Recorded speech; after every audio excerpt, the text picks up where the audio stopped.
LaMelo Ball is exceptional. He's one of the best young basketball players in the entire world. And to do what he did last year with all the pressure, there's no words for it. It's remarkable and unbelievable. You could almost make the argument and say the last time a rookie had that much pressure was LeBron James. In last year's NBA draft, he got picked 3rd overall by the Charlotte Hornets, and a lot of people thought that was way too high and he's not going to be that good and it's going to take him a couple of seasons. And we all know his backstory. I don't have to talk about it too much. Ever since he was a kid at Chino Hills, we watched him grow up and develop in front of our eyes. At the same time, while his game was growing, the haters and doubters were growing as well, and it never made sense to me. He was starting on one of the best high school teams in the entire country as a freshman and putting up solid numbers. And then after that, he dropped 92 points in a game, went overseas and proved himself, and came back to the US and did good. But still, some people weren't high on him and they thought it was all hype and he couldn't actually hoop for real.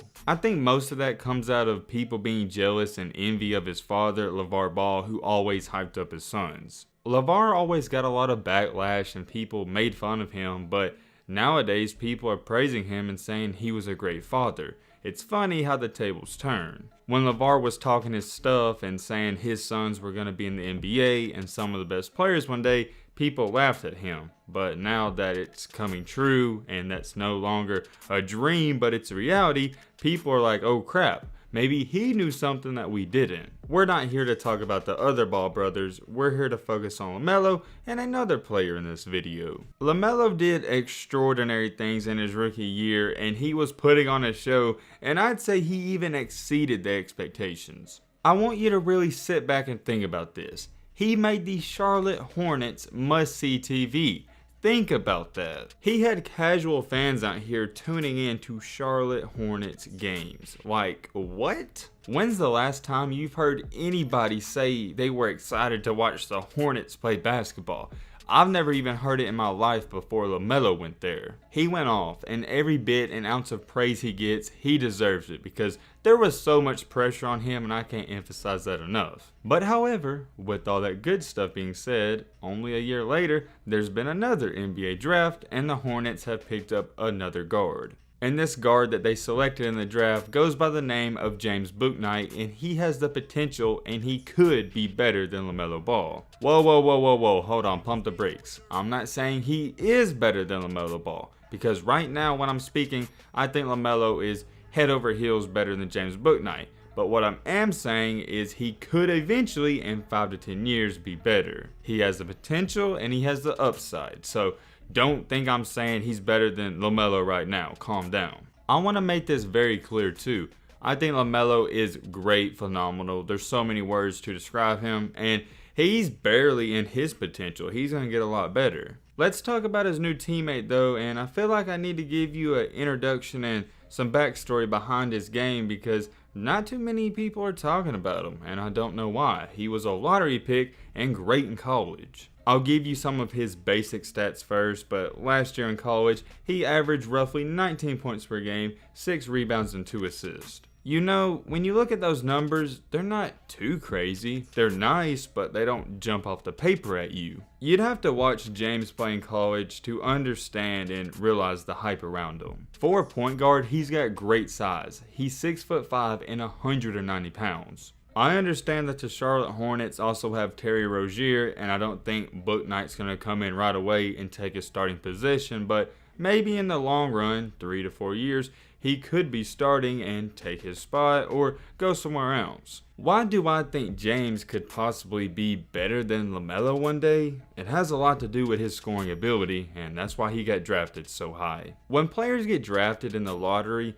they're normally great at one thing, and for James, it's scoring the basketball. In his short time at college, he had a 40-point game and multiple 30-point games and was doing it efficiently. If you're not too wild with him scoring only 18 points per game, what will impress you is his efficiency. He can absolutely light it up on times, and he isn't streaky, but if he's hot, there's no stopping him. He never really got cold at UConn, but he would get hot more times than not. Since we're talking about his efficiency, I know you may be curious about his field goal percentage. He did shoot roughly 45% from the overall field, and the 3-point line was 29.3, so that's below 30%. I don't solely believe in the numbers. You gotta look at and watch how they play in the games. When evaluating this guy, not a single person in any mock draft was worried about him shooting only 30% because he's a way better shooter than the numbers show. He has good shot form, good mechanics, and if he's open, it's going in. When he was playing at UConn, oftentimes he would get double teamed, so he did take questionable shots that he needs to limit at the next level, and I'm sure he'll do that. The one knock on his game that I will talk about is what we kind of already spoke on, is that he takes terrible shots sometimes and it affects his overall play. If he takes a couple bad shots, he starts to put his head down and then it affects how he plays on defense, so he'll need to work on that. He has the skill set and the talent to score, and I've even seen people say he has quote-unquote pinpoint accuracy. When bringing up Bouknight, most people talk about his mid-range and three-point shooting, but one aspect of his game that gets zero love, and I have no idea why, is his slashing and driving ability. He's listed at point guard for a reason. He can create for others too, and this will come in handy with playing with Lamelo. I think Lamelo and Bouknight will be like a dynamic duo that nobody expected. What's Lamelo known for? His playmaking ability, and oftentimes we see him on ESPN for his passing ability. James also has good IQ and he can pass the ball, not as good as Lamelo, but good enough. So if you pair up these two guys and put them on the same team, Bouknight's more of a scorer and Lamelo's more of a passer, you got a dangerous backcourt. In most of the mock drafts, people had Bouknight going around the 15 to 20 area, and he did go 11 in the draft. Some people had him going that high, but most people didn't. But he still felt like he was being slept on and he should have went higher. I've even seen multiple people say that he was the sleeper pick, and I disagree with that. I don't know how you can call him a sleeper at 11 because that's still high. Here's what Bouknight had to say about falling as low as he did. I got a chip on my shoulder. It's nothing different. My whole life I've been slept on. Charlotte took this chance and I'm not going to let them down. So right there you can kind of tell and get the vibe that he's going to be mad going into Charlotte and he's got something to prove, and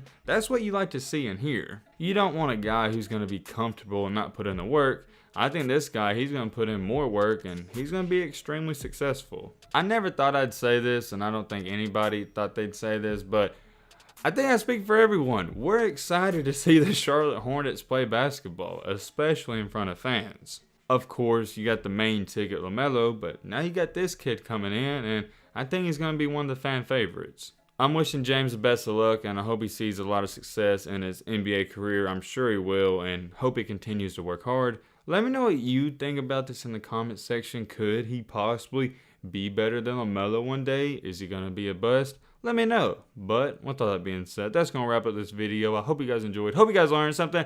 If you're new to the channel, what are you doing? Join the family, hit that subscribe button, and leave a like for more. And as always, let's be great. I'm out, y'all. Peace.